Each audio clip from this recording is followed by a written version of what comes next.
গতকাল থেকেই মনটা ভীষণ খারাপ হয়ে আছে। আসলে যার যায় সেই বোঝে। গতকাল যে ঘটনাটা ঘটে গেল মাইলস্টোন স্কুল অ্যান্ড কলেজে, এটা আসলে আমাদের কারোই কাম্য নয়। যার যায় সেই বোঝে। কত মায়ের বুক খালি হয়েছে, কত সন্তান যে কিভাবে পুড়েছে, আসলে এটা চোখে দেখার মতো না। গতকাল থেকে ঘুমাতে পারিনি, সত্যি খেতে পারিনি, মনটা ভীষণ কষ্ট লেগেছে। শুধু বারবার মনে হয়েছে আহারে আজকে আমরা যদি তাদের জায়গায় থাকতাম তাহলে আমাদের কেমন লাগতো, বাবা মাগুলার কেমন লাগছে, কি ছোট ছোট কচি কচি বাচ্চাগুলা।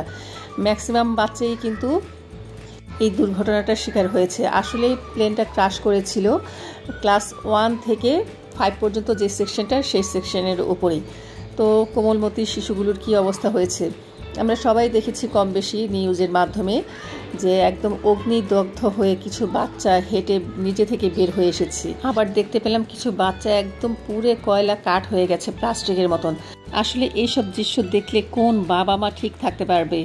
আমরা নর্মাল যারা সাধারণ মানুষ, আলহামদুলিল্লাহ আমাদের কোনো কিছুই হয়নি, তারপর আমরা কিন্তু দু চোখের পাতায় এক করতে পারিনি, রাতে ঘুমাতে পারিনি, কিছু খেতে পারিনি, শুধু বারবার এই দৃশ্যটাই চোখে ভেসে উঠেছে। এই দায়ভার কে নিবে? কার ভুলের কারণে আজ এত বড় দুর্ঘটনা ঘটলো? আসলে বাংলাদেশে যেসব কি হচ্ছে কিছুই বুঝতেছি না। পাইলট সেও কিন্তু মারা গেছে, আমরা সবাই জানি। যাই হোক, দোয়া করি আল্লাহ তাআলা সকল শোকাগ্রস্ত ফ্যামিলিকে ধৈর্য ধরার তৌফিক দান করুন। আল্লাহ যেন সবাইকে হেফাজত রাখেন, আমিন।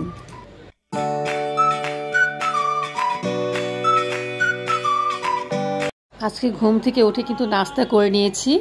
এরপরে ভাবলাম যে আমার গাছগুলোতে পানি দিয়ে, বারান্দায় প্রচুর কাপড় চোপড় মেলা ছিল, সেই কাপড়গুলো আগে ঘরে নিলাম। এরপর গাছের মধ্যে দেখলাম কিছু মরা পাতাও চলে আসছে, ঝরে পড়েছে, সেগুলো ক্লিন করলাম। এরপরে পানি দিয়ে ভাবলাম ঘরে যে টবটা রেখেছি ওটা আসলে প্রতিদিন ওঠানামা করতে আমার একটু ঝামেলাই লাগছে, তাই চিন্তা করেছি এখন থেকে টবটা সরাবো না, এখানেই পানি দিব। তবে পানি দিলে কিছু দেখা যায় চুয়ে চুয়ে পড়ে যাচ্ছে নিচের দিকে।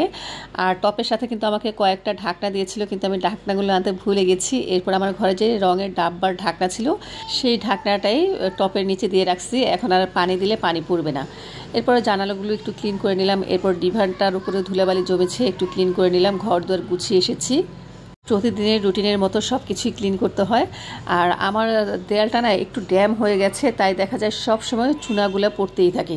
বিশেষ করে আমার এই ডিভানের সাইডটাতে বেশি চুন পড়ছে, একদম কাভার টাবার সব নষ্ট হয়ে যাচ্ছে, তারপরে ডিভানের কাভারগুলো নষ্ট হয়ে যাচ্ছে, তাই কিন্তু প্রতিদিন 2 থেকে 3 বার আমাকে ঝাড়তে হয়। তো ঝাড়া মোছা করতে করতে আমার প্রিয় আপু ভাইয়াদের কাছ থেকে আমি সবসময় যে রিকোয়েস্ট করি সেটা একবার করে নিচ্ছি।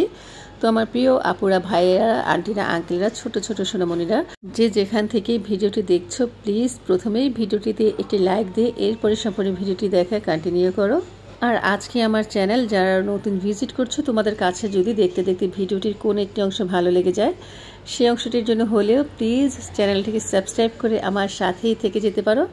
সাথে থাকা ছোট্ট বেল বাটনটি অল অন করে দিও, এতে করে আমি যখন কোনো নতুন ভিডিও আপলোড করব সবার আগে নোটিফিকেশন তোমার কাছে পৌঁছে যাবে। চাইলে তুমি তোমার সুযোগ মতন যখন খুশি তখন দেখে নিতে পারবে।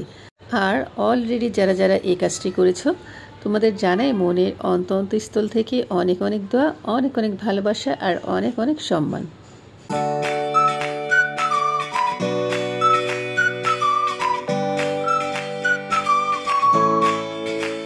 বিছানার চাদরটা চেঞ্জ করেছি, এরপরে জানালার পাশে সব কিছু ক্লিন করে নিলাম। এরপর আমি যে বারান্দা থেকে কাপড় চোপড়গুলো এনে রেখেছিলাম সেগুলো এখন গুছিয়ে নিব।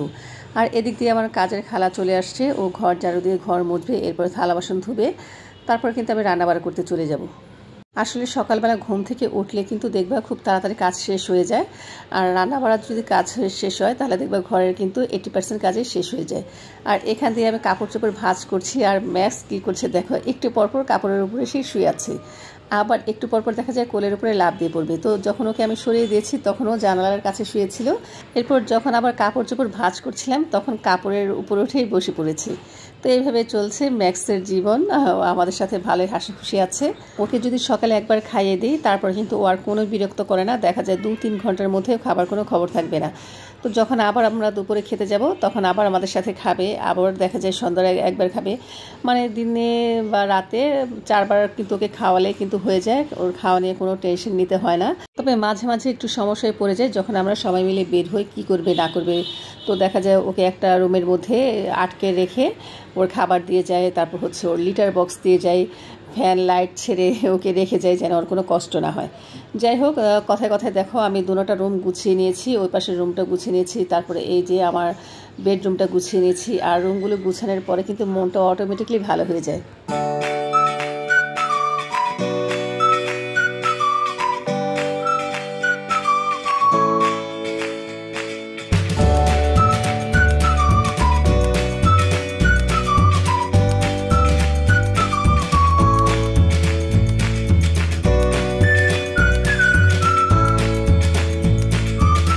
আজকে দুপুরে যা যা রান্না করব সব কেটে ধুয়ে পরিষ্কার করে নিয়েছি। তো দুটা বেগুন আনিয়েছিলাম, ভেবেছি বেগুন দিয়ে পাবদা মাছ ভুনা করব। ভুনা না আর কি, একটু ঝোল ঝোল করবো। পরে চিন্তা করলাম যে না, বোয়াল মাছ রান্না করি, ঘরে বোয়াল মাছও ছিল, তাই বোয়াল মাছটা কেটে ধুয়ে পরিষ্কার করে নিয়েছি। আর এদিক দেখি তো আমি বেগুন আর একটা আলু কেটে নিয়েছি, এখন ডালটা বাগার দিব।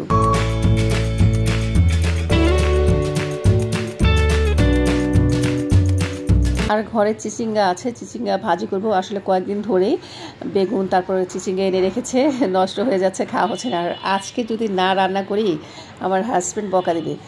তরকারি আসলে মেয়েরা খেতে চায় না, আমারও অত একটা খেতে ভালো লাগে না। ম্যাক্সিমাম টাইমেই দেখা যায় মুরগি গরুর মাংস এগুলো রান্না বাড়া হয়। যাই হোক, আজকে তরকারি রান্না করব। এই যে মাছটা কিন্তু আজকে আমি ভেজে তারপরে রান্না করব। ম্যাক্সিমাম টাইমেই দেখা যায় বোয়াল মাছ আমরা আর কি কষিয়ে রান্না করি। যেহেতু তরকারি দিয়ে রান্না করব তাই ভাবলাম একটু লবণ আর হলুদ মাখিয়ে রাখি।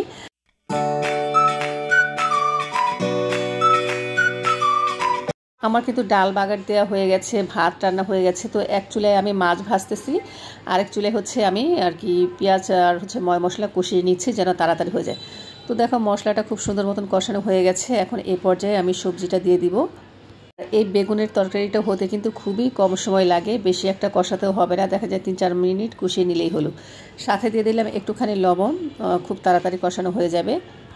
এই বেগুন তরকারির সাথে সব ধরনের মাছই যায়, ইলিশ মাছ, এরপরে হচ্ছে পাবদা, বোয়াল, আইড় মাছ, রুই মাছ, সব ধরনের মাছ দিয়ে কিন্তু বেগুন দিয়ে খাওয়া যায়।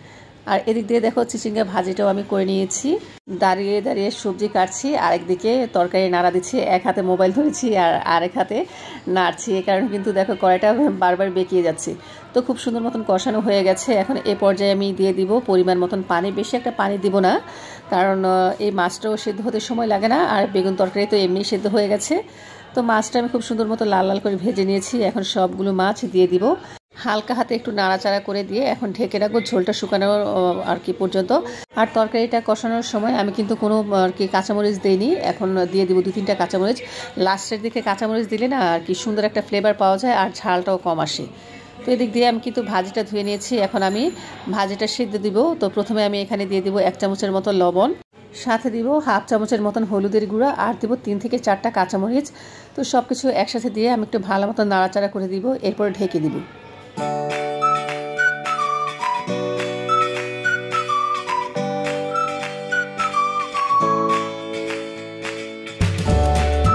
তো আমার ভাজিটা কিন্তু অলমোস্ট দেখো পানি উঠে গিয়েছে, আর সিদ্ধ হতে বেশি একটা সময় লাগবে না।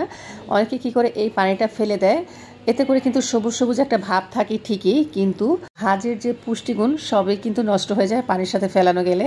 আর আমার কাছে খেতে ভালো লাগে না, তাই আমি কি করি সবসময় ভাজির মধ্যে বা শাকের মধ্যে যে পানিটাই উঠুক না কেন আমি খুব সুন্দর মতন শুকিয়ে নিই। এতে করে কিন্তু এটার যেমন পুষ্টিগুণ ঠিক থাকে তেমনি কিন্তু স্বাদও থাকে। তো এদিক দিয়ে দেখো আমার তরকারিটা কিন্তু হয়ে গেছে। নামানোর আগে দিয়ে দিলাম 1 মুঠ ধনেপাতা কুচি, আর দিয়ে দিব এখন 1 চামচের মতন টালা জিরা গুঁড়া। টালা জিরা গুঁড়া দিলেই হয়, তবে আজকে ধনেপাতা এনেছি এই কারণে ভাবলাম দেই। ফ্রেশ ফ্রেশ ধনেপাতা দিয়ে এই মাছের ঝোল খেতে অসম্ভব মজা। তো এদিক দিয়ে কিন্তু আমি ভাজিটাকেও বাগার দিয়ে নিয়েছি, আর আমি সাথে একটুখানি আর কি ধনেপাতা রেখে দিয়েছিলাম তরকারি থেকে, সেই একটু ধনেপাতা দিয়ে দিয়েছি। তো এক চুলায় আমি ম্যাক্সের খাবার বসিয়ে দিয়েছি, এখানে দিয়েছি মুরগির মাংস, সাথে দিয়েছি একটুখানি কাঁচকলা আর একটুখানি আলু। তো সব কিছু দিয়েই ওর আজকে ভাতটা রান্না বসিয়েছি। তো আমার রান্না কিন্তু ফাইনাল, এখন টেবিলে খাবারটা সাজিয়ে দিব। আজকে অনেক দিন পরে টেবিলে সাজিয়ে গুছিয়ে খাবার পরিবেশন করছি। আসলে নিজের শরীর যদি ভালো না থাকে দেখবা খেতে তো ভালো লাগে না, আবার তো পরিবেশন দূরের কথা। তবে কথাই বলে না, আগে দর্শনধারী পরে গুণ বিচারি। খাবার যদি খুব সুন্দর মতো সার্ভ করা হয়, আমার মনে হয় সেই খাবারটা খেতে অনেক বেশি ভালো লাগে, ওটার স্বাদটা কিন্তু অন্যরকম বেড়ে যায়। তো এদিক দিয়ে আমার হাজব্যান্ড খেতে চলে আসছে আর আমার খাবারও রেডি। তো দুপুরে আমরা সবাই মিলে একসাথে খাওয়া দাওয়া করেছি। মেয়ে দুটো খেতে চায়নি, মেয়ে দুটোকে ওর বাবা জোর করে খাইয়ে দিয়েছে। আর সন্ধ্যার দিকে এনেছে আমার বর ডিপ ফ্রিজ। কয়েকদিন আগে তোমাদের আমি দেখিয়েছিলাম না যে আমার ডিপ ফ্রিজটা একটু উপর থেকে নষ্ট হয়ে গিয়েছিল, তো সেদিনেই কিন্তু আমার হাজব্যান্ডকে আমি দেখিয়েছিলাম আর কেমন যেন একটু পানিও পড়ছিল। তো ও বললো যে সেদিন আচ্ছা এটা ঠিক করে দিব আর না হয় কিনে দিব, কিন্তু সে যে এত তাড়াতাড়ি ডিপ ফ্রিজটা নিয়ে আসবে আমি আসলে বুঝিনি। অবশ্য তার একদিন আগে যে ও আমাকে নিয়ে গিয়েছিল ফ্রিজের দোকানে, অনেক আইটেমের ফ্রিজ দেখিয়েছে। তো গ্লাস ডোরের যে ফ্রিজগুলো সেগুলো কিন্তু আমার কাছে ভীষণ পছন্দ হয়েছিল, কিন্তু আমার দরকার বড় ফ্রিজ। যেমন আমার আগের ফ্রিজটা ছিল 265 লিটার, আর এখন আমি চাচ্ছি আরেকটু বড় ফ্রিজ কেনার জন্য। কিন্তু আমি যতগুলো গ্লাস ডোর দেখেছি প্রতিটা ফ্রিজে কিন্তু 220, 230 এমন লিটারের মধ্যে। তো আমি চাচ্ছিলাম 300-র ওপরে, মানে 300 লিটারের উপরে যেন ফ্রিজটা থাকে। আসলে দেখা যায় আমি অনেক কিছুই ফ্রোজেন করি, এছাড়া আলহামদুলিল্লাহ আমার হাজব্যান্ড অনেক বাজার সদাই করে, তো ওই ফ্রিজটা আমার হচ্ছিল না। তাই কিনবই যখন ভেবেছি একটা বড় ফ্রিজ কিনবো, তাও আমি চেয়েছিলাম 350-র উপরে যেন হয়, কিন্তু 300 লিটারের উপরে কোনো ফ্রিজে পাচ্ছিলাম না। লাস্টে অনেক খুঁজে টুজে স্যামসাংয়ের আমি এই ফ্রিজটা কিনেছি, এটা হচ্ছে 350 লিটার। আর আমার আগের ফ্রিজ থেকে দেখো কতগুলো শুটকি বের হয়েছে। এখানে অনেক আইটেমের শুটকি আছে, লইটা শুটকি, তারপর হচ্ছে বাঁশপাতার শুকনা শুটকি, বাঁশপাতার ভেজা শুটকি, পুঁটি শুটকি, ছুরি শুটকি, তারপরে যে কাচকি শুটকি, তারপরে আরও একটা আছে ওটা ছোট ছোট মাছের কি শুটকি যেন আমার নাম মনে নেই। তো এতগুলো শুটকি বের হয়েছে।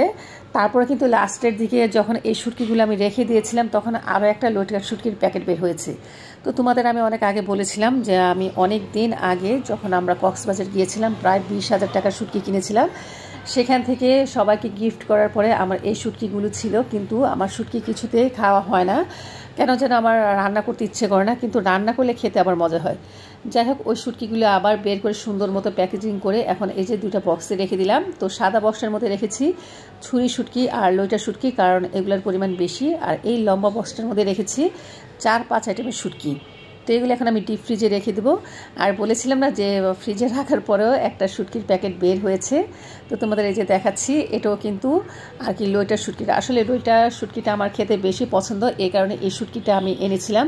তাছাড়াও দেখা যায় আমার বড় বোনের হাজব্যান্ড কক্সবাজার গিয়েছিল, সেখান থেকে তারাও শুটকি এনেছিল, তখন আবার আমাকে এই প্যাকেটটা দিয়েছিল। তো ওই প্যাকেটটা ভিতরে যে আমি কোথায় রেখেছিলাম মনে ছিল না। তো এখন যখন আমি ডিপ ফ্রিজটা খালি করছি অনেক কিছুই বের হয়েছে।